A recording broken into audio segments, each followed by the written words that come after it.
The general feel with this group is it's actually been really incredible. The work ethic that they have. That's one of our core words that we talk about a lot is working hard, and it being a secret to a lot of people that that's actually where the key to success comes. And it's not a group that really needs to be prodded much. It's for a couple of years we didn't talk a lot about hard work because we just kind of expected it. And I've been coerced through our coaching staff that needs to be one of our core words. We need to remind guys to do it. But they get that kind of naturally, kind of like lacing up their shoes. And, we just had a 2-mile run this morning at 7 o'clock, for example, and we had 8 guys with the personal best. So the progression, they keep getting better. Some of our on-court conditioning tests, I've been around for a number of years as a player and a coach where I've never been involved with a team that had everybody on the roster, from our 7-footers down to our guards, that were able to complete a 20 and 20 test, series of 20 line drills in 20 minutes. It's really hard to do in certain times for each one. And last Friday, Marco was the only one that hadn't made it, and he completed that. So it's been a great team building thing. And we've talked a lot about running. Everybody wants to run. If you went to any team, 6th grade team, college team, NBA team, and said, hey, who in here wants to run? I think you'd see a lot of guys that dislocate their shoulders raising their hand. They want to, fans want to see it. Coaches like to be a part of it.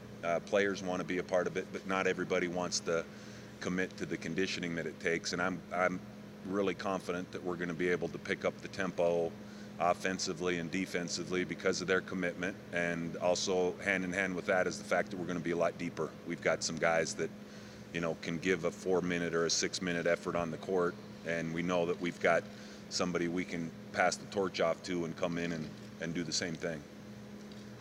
No, I think not only Brandon at the point, but I think DeLon Wright coming in, having played the point for a couple of years at junior college. From an experience point of view, DeLon's actually played more games, not Division I games, but again, that kind of goes into the depth. I think we've got some guys, and I'm not so sure that we can't start a break. At least this is the way we're going to start with the number of people. We're going to expect our guards to maybe rebound a little bit more, and that's the key to running in terms of transition, is the ability to make sure you get the defensive rebound. So our 5 guys will be committed to that, and if a guy gets the rebound, a number of people won't have to look for Brandon or look for DeLon in order to start our break. We're going to encourage guys to get out, and I think that's going to make the pace even a little bit faster. So I think some versatility with our backcourt, having Princeton and Jordan Loveridge, for example, that might be getting a fair number of rebounds, those guys being able to start a break for us, and everybody getting out and running and maybe taking advantage of their talents instead of having the set structure that we've had to rely on in the past. Yeah, I think a lot of it goes with, when you allow the players some more freedom. I think everybody wants freedom, and you give them the freedom. I mean, the million-dollar question is going to be whether they're able to handle that freedom and make plays without turning the ball over.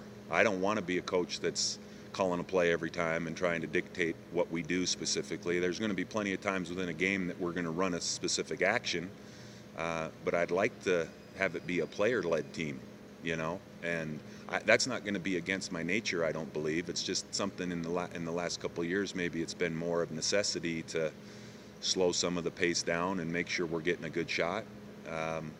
Provided we take care of the basketball, provided we can rebound, I think you're going to see some guys making some plays, and hopefully I can sit on the bench a little more often and let them make those plays. That's the goal. The grading scale for improvement from outside is typically a number of wins. That's the score you write down, the golf score. Nobody really is interested in the whole story. They want the number.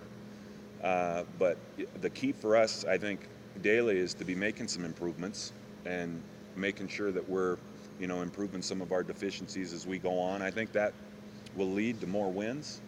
But as long as we're continuing to make that progress, I think we'll be happy. There was even a period last year in league play when we started league, and I was talking to Dirk about it. It's a fine line.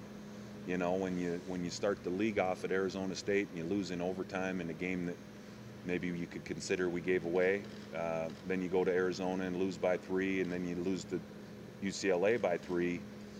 To me, we were a pretty good team, but yet we were 0-3. So that was a little bit hard to handle, and maybe, I think the focus for the last year is, man, you guys finished strong, which I feel good about winning 4 out of our last 5, but it wasn't necessarily that we started poorly either. It was just making a play here or a play there, and I felt like we were a better team maybe than an 0-3 team to start with. So as long as we can continue to make improvements, I think we're going to be in a position to win some more of those games.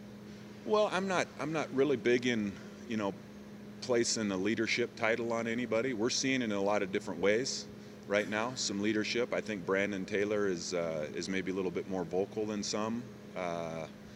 Jordan Loveridge is providing leadership, and I don't think from outside some of the JUCO guys, DeLon and Princeton and Marco, even though they're new to our team, they've got a number of games under their belt, and they're leading, maybe a little quieter than most.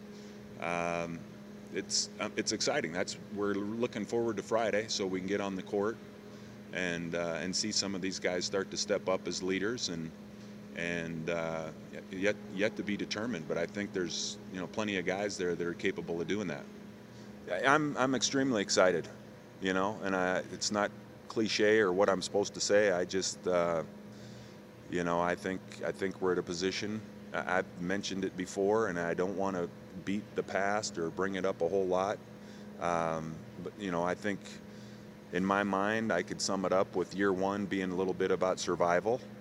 Year 2, I think we tried to compete and figure out our niche in the league and what we needed to do. And now year 3, it's time for us to win some games and to have some success. So I couldn't be happier with the effort that our guys are putting forth and the way they're getting along off the court, on the court, what we're doing in the classroom.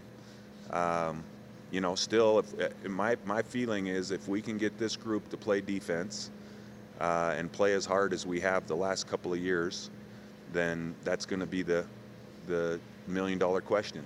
How much success we're going to have. I think we've got a lot more firepower offensively and depth and options that way, and if we can get everybody to buy into playing defense, and we all know in any sport that defense is what wins championships, and stay committed to that, I think we're going to be okay.